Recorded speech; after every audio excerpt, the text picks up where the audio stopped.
네, 안녕하세요. 27강 지피지기 100점 불패 시간입니다. 첫 번째, 평가위원은 전문가가 아니다.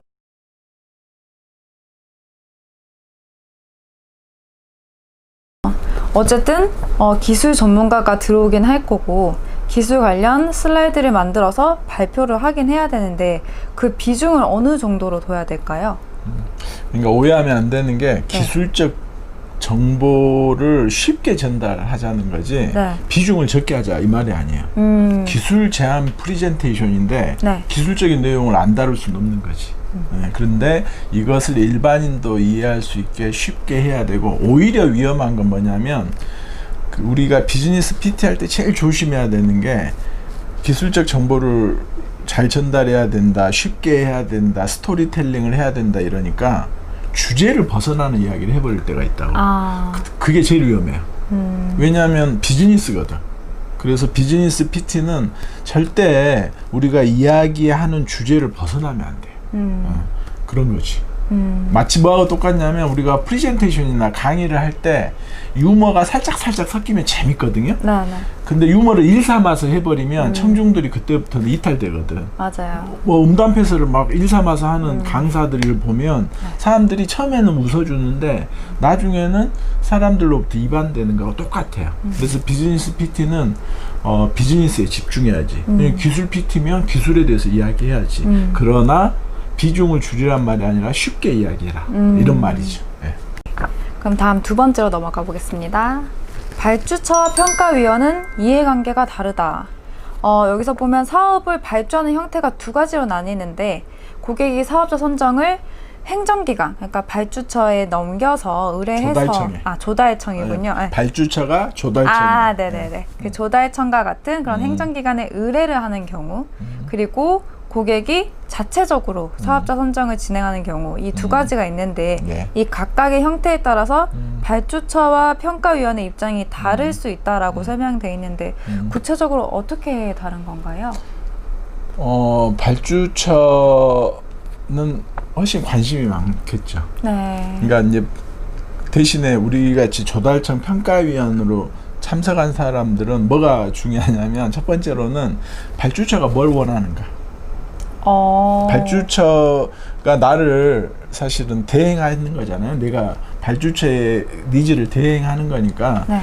예를 들면 발주처가 어떤 업체랑 일하고 싶어 하는가, 큰 회사랑 하고 싶어 하는가, 전문성이 높은 회사랑 하고 싶어 하는가, 싼 회사랑 하고 싶어 하는가, 이걸 알고 싶어 해요. 나는 발주처 대행자니까. 네. 두 번째로는 빨리 끝났으면 좋겠다. 그래서 이 두 가지는 되게 중요한 거예요. 이게 무슨 말이냐면 조달청은 아닌데 제가 어떤 공공기관 평가를 갔어요. 네. 교수님들이 하도 그런 일 많이 다니니까 그 발주처, 그러니까 발주처 직원이 이렇게 들어오니까 어디 평가하면 돼 이렇게 물어보더라고. 어디 점수 주면 돼 이렇게 물어보더라고. 그러니까 이게 무슨 말이냐면 나는 PT 듣는데 시간 소비하고 싶지도 않고 그냥 귀뜸으로 이렇게 이야기해주면 거기 점수 주고 끝내겠대. 두 가지 니즈인 거야. 당신이 뭘 원하냐, 나는 빨리 끝내고 가고 싶다. 이런 두 가지 관심인 거지. 그게 좀 달라요. 근데 발주처 스스로가 평가를 직접 할 때는 관심도 많고 상당히 질문도 깊고 시간도 길어지고 이러더라고. 네. 그런 차이점이 있네요. 그 다음에 세 번째는 평가자 특성에 따라 구분된다. 이건 평가자 성향에 따라서 분석적 평가자 그리고 통합적 평가자로 나뉜다라는 내용인데 이건 16강에서도 나왔던 내용이죠. 그래서 마침내 이제 제가 물어볼 기회가 왔어요. 그래서 자, 복습. 분석적 평가자와 통합적 평가자를 구분해 보시오. 우선 저는 그 그림이 딱 떠올라요. 그 분석적 평가자는 여기 그 요소들, 평가 요소들이 여러 가지가 있잖아요. 뭐 A, B, C, D 이렇게 있으면은 그거 점수를 하나 매겨서 그 점수를 총 합해서 합계 점수를 딱 적는 게 기억나고 통합적 평가자는 오히려 거꾸로 통합적 평가자는 여기 A, B, C, D 요소가 있든지 말든지 그냥 총 합계 점수를 먼저 준 다음에 이 총 합계 점수를 갖고 이렇게 A, B, C, D 점수 이렇게 나눠서 배분한다. 배분하는 걸로 그렇게 네. 기억이 나거든요. 맞아요. 네네네. 잘하셨어. 휴. 그러면 네. 누가 기업 조직에서 분석적 평가자고 누가 통합적 평가자고? 이거 너무 재밌다. 기술, 그러니까 전문가들, 기술 전문가들 이렇게 A, B, C, D 요소들을 이렇게 바로바로 파악해서 점수를 정말로 잘 이해하고 줄 수 있는 그런 사람들이 맞아. 분석적 평가자고, 예. 잘 모르는 분들 이제 대충 여기가 더 좋은 것 같은데라고 이제 생각을 하게 되는 예. 보통 좀 CEO 같은 분들이 많아요. 사기업에서 CEO. 예. 그렇게 경영을 그렇죠. 하시는 분들이 그렇게 점수를 많이 주신다고. 네. 그래서 조달청에 오는 평가위원들도 대체로 연세가 많은 대학교 교수님들. 네네네. 분석적으로 꼼꼼히 하나씩 볼 가능성은 높지 않다. 네. 마지막 질문. 네. 제안서 작성팀, PT 작성팀은 주로 분석적인가 통합적인가? 제안서 작성팀이요? 네. 작성팀은 평가를 하지 안 않죠. 하지. 네. 근데 이들의 성향이. 성향이 제안서 작성하는 거 한다라는 거는 굉장히 분석적이라는 거잖아요. 그렇지. 저희 컨설턴트들만 그렇죠. 생각해도 굉장히 분석적이시거든요. 네. 당연히 분석적 평가. 그렇죠, 맞아요. 네. 그러니까 이제 이게 왜 중요하냐면 이분들은 실무자거나 전문가들이잖아요. 네. 평가하는 리더 그룹은 실무자나 전문가가 아니기 때문에 네네. 통합적 평가자들이죠. 네. 그러니까 이분들이 이 통합적 평가자들이 뭘 중요하게 생각하는지를 모르는 거지. 통합적 평가자들은 뭘 중요하게 생각해? 오늘 퀴즈가 굉장히 많네요. 이거 너무 중요하니까. 예. 통합적 평가자들은 뭘 언제 평가할 때, 상황에서요? 평가할 때 예. 어떤 걸 뭘 보냐? 뭘 보느냐? 통합적 평가자는 총점을 먼저 준다. 이 네네네. 말의 의미는 등수를 먼저 정해버린다 이 말이거든. 네네네. 대충 보고. 네네네. 그때 기준이 뭐냐는 거지.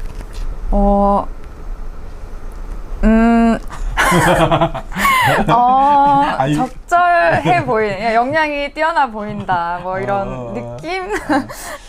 아니야, 네. 이것까지 다 대답하면 내가 굶어 죽을 수가 있으니까 잘했어요. 네. 그러니까 그때 두 개인데 하나는 네. 통합적 평가니까 전체를 보는 거니까 전체 사업 전략이 중요하지. 사업 전략. 예. 네. 두 번째는 스토리텔링을 잘해야지. 스토리텔링. 그래서 통합적 평가자를 설득하기 위해서 중요한 게 네. 사실은 전략과 스토리텔링.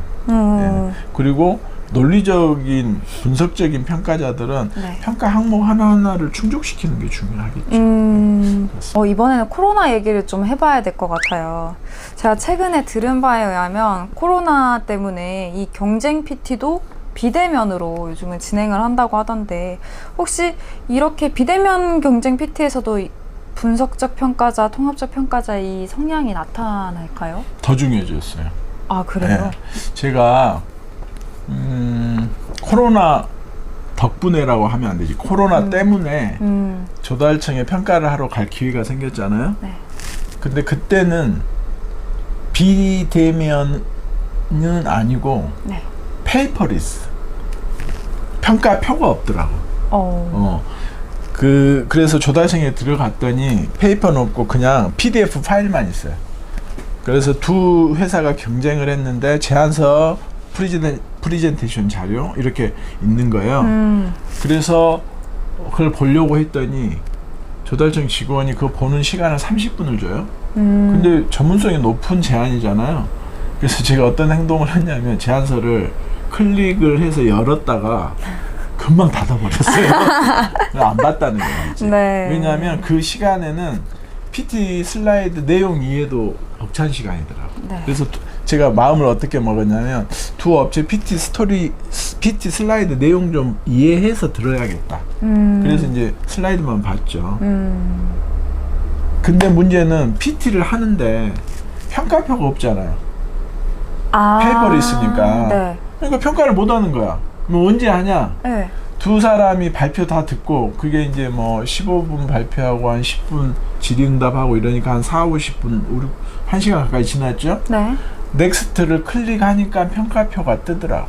아, 그제서야. 그러니까 이게 무슨 말이냐면 그 환경에서는 100% 통합평가지. 왜냐하면 분석적인 자료가 없잖아. 네네네. 이제 물론 진짜 그 꼼꼼하신 분들은 메모 따로 해서 하기도 하겠지만 네네. 조달청 평가위원회 특성상 그런 분은 거의 없더라는 거지. 그냥 인상을 가지고 평가를 할 수밖에 없어서 내 말은 통합적 평가자의 비율이 대부분이 되고 이렇게 달라졌다는 거지. 그래서 지금 이제 코로나 상황에서 네. 조달청의 정책은 뭐냐면 네. 온라인 평가를 지금은 하고 있어요. 저는 조달청에 갔잖아요. 제가 알기로 지금 대부분의 사업은 어떻게 하고 있냐면 각 사무실이나 집에서 평가위원들이 파일을 온라인으로 받아서 평가를 하는 이렇게 지금 진화되고 있어요. 그래서 굉장히 평가 환경이 달라졌고 그러다 보니까 이제 뭐가 굉장히 중요했냐면 옛날엔 만나서 설득이라도 했는데 지금은 제안서나 PT 자료 만드는 게 너무너무 중요해졌고 그 다음에 PT도 그냥 목소리만 전달이 돼요. 영상이 안 나와요? 영상은 나온다 그러네. 아니 그러니까 그렇지. 우리 줌으로 하는 거하고 똑같지. 우리 줌으로 회의 요즘 자주 하잖아요. 네네. 줌으로 회의하는 환경을 이해하시면 돼. 사업에 따라서 영상이 안 나오는 사업들도 있어요. 아, 정말요? 예. 그 블라인드로 프리젠테이션 하는 경우가 있거든요. 오. 군사업은 블라인드 프리젠테이션이라서 영상이 안 나와요. 목소리만 나와요. 그리고 이제 사업에 따라서 줌으로 하는 경우도 있고 지금 그렇게. 굉장히 많이 달라졌네요. 네, 그래서 분석적으로 평가하기가 조금 더 어려워진 환경이다. 네네. 이렇게 이제. 네. 그러면 통합적 평가자들은 이제 전략이랑 스토리텔링이 중요했으니까 이게 지금 더 중요해진 거라고 볼 수도 있겠네요. 그렇죠. 네. 그럼 네 번째 마지막 내용으로 넘어가 보겠습니다. 예. 네. 평가자는 선택적으로 지각한다. 여기서 말하는 선택적 지각이라는 거는 이제 평가자뿐만 아니라 사람이라면 모두 일반적인 그냥 아무 정보보다 어떤 특정 정보에 더욱 집중하고 관심을 갖게 된다라는 그런 내용인데요. 네. 어떤 정보에 선택적으로 집중하게 된다는 건가요? 그러니까 선택적 지각이란 말의 의미가 뭐냐면 우리가 둘이 대화를 20분 한다고 20분 동안 나에게 집중해 있지 않다는 거지. 심지어 심리학자들이 자세히 뇌파 검사를 해보면 성인들이 30초 넘게 집중하기가 힘들다는 거예요. 그러니까 밖에 잠깐 나갔다 온다는 거지. 그러니까 우리가 1시간 PT를 한다고 상대가 내 이야기를 1시간 듣고 있으라고 기대하는 건 어리석어. 그래서 어떤 장치가 필요하냐면 선택적 지각을 하는 걸 도와줘야 돼. 내가 꼭 중요한 정보는 최초에 제시해야 돼요. 이걸 초두 효과, 최초 효과 이렇게 이야기해요. 네. 그래서 이제 우리 이런 거 많이 알잖아. 예를 들어 첫 소개팅, 학교 처음 나가는 날 다 기억이 나지. 첫 출근한 날 아침 이런 거 다 기억이 나지. 네네. 근데 뭐 24번째 소개팅 이런 거 생각 안 나지. 네. 생각나면 안 되지. 그런 거예요. 그래서 이게 그걸 이제 최초 효과라고 하고 또 이런 거 있어요. 최종 효과, 최근 효과. 최근에 한 소개팅 기억나지? 그렇잖아요? 아니, 어쨌든. 너무 옛날이라. 그렇지. 최근에 있었던 일들은 또 이게 되니까 이게 무슨 말이냐면 PT 할 때 중요한 건 오프닝에 딱 제시를 하던가 아니면 클로징에 제시를 하든가. 이건 최초 효과고 이건 최종 효과고. 또 이제 이야기를 하다가 강조하고 싶으면 톤을 높이던가 비주얼을 사용하던가 이렇게 해서 변화를 주는 걸 강조 효과라고 하고요. 그 다음에 특히 변화 중에 시각의 변화. 시각의 변화는 내가 혼자 이야기를 하다가 슬라이드를 갑자기 보여준다든가. 네. 많이 보셨겠지만 제가 서서 이야기하다가 갑자기 왼쪽에 가서 한다든가 서 있다가 갑자기 앉아서 이야기를 한다든가 이런 시각적 변화를 주는 거죠. 이걸 4대 효과라고 제가 정의를 해요. 네. 내가 청중에게 주고 싶은 메시지가 있으면 4개 중에 하나를 사용해라. 최초 효과, 최종 효과, 강조 효과, 시각 효과. 네. 그래서 선택적 지각을 이해해야 이 효과들이 중요하다는 걸 이해하고 이걸 이제 자꾸 사용해야 되는 거죠. 그렇습니다. 네. 선택적 지각을 어떻게 할 수 있는지 한번 또 들어봤고요. 마지막으로 질문을 또 하나 하고 이제 끝내고 싶어요. 브라이언이 실제로 평가자로 지금 많이 활동하셨다고 얘기해주고 계시잖아요. 네. 혹시 가장 인상 깊었던 PT는 어떤 게 있으신가요? 최근에 네. 제가 PT를 방금 이야기한 그 조달청을 다녀왔다고 하잖아요. 코로나 때문에 다녀왔는데 네. 재밌었어요. 왜냐하면 첫 번째로는 제가 10점을 더 줬거든요. 네. 보통 점수 1, 2점 더 주거든요. 근데 제가 10점을 더 줬다는 말은 너무 이게 차이가 컸다는 거예요. 근데 조달청의 반응이 너무 재밌었어요. 조달청에서 이게 글이 뜨는 거예요. 네. 당신은 이 평가위원들의 평균보다 너무 표준 편차가 크다는 거야. 그래서 뭐라고 돼 있냐면 줄여주십시오. 편차를 줄여주십시오. 그러니까 이게 싫다는 말이에요. 그러니까 쉽게 말하면 이제 편하게 이야기하면 당신 로비 되지 않았냐, 로비 당하지 않았냐 이런 어투예요. 제가 불쾌하더라고. 그리고 뭐라고 마지막에 써놨냐면 점수를 조정하지 않을 거면 점수를 높이 준 이유를 쓰라고 돼 있더라. 그러니까 이게 톤이 중요한데 네. 조정해라. 근데 꼭 안 할 거면 이유를 분명히 써라. 너가 로비가 되지 않았다는 이유를 써라. 이런 톤이에요. 이해가 되죠? 한국에 아직 투명하지 않은 그런 경쟁들이 있기 때문에 조달청은 이제 어쨌든 그 공무원들이 일하시는 건 이해가 되죠. 상황은 그렇습니다. 네네네. 그게 너무 재밌었고 두 번째는 제가 점수를 10점이나 더 준 이유.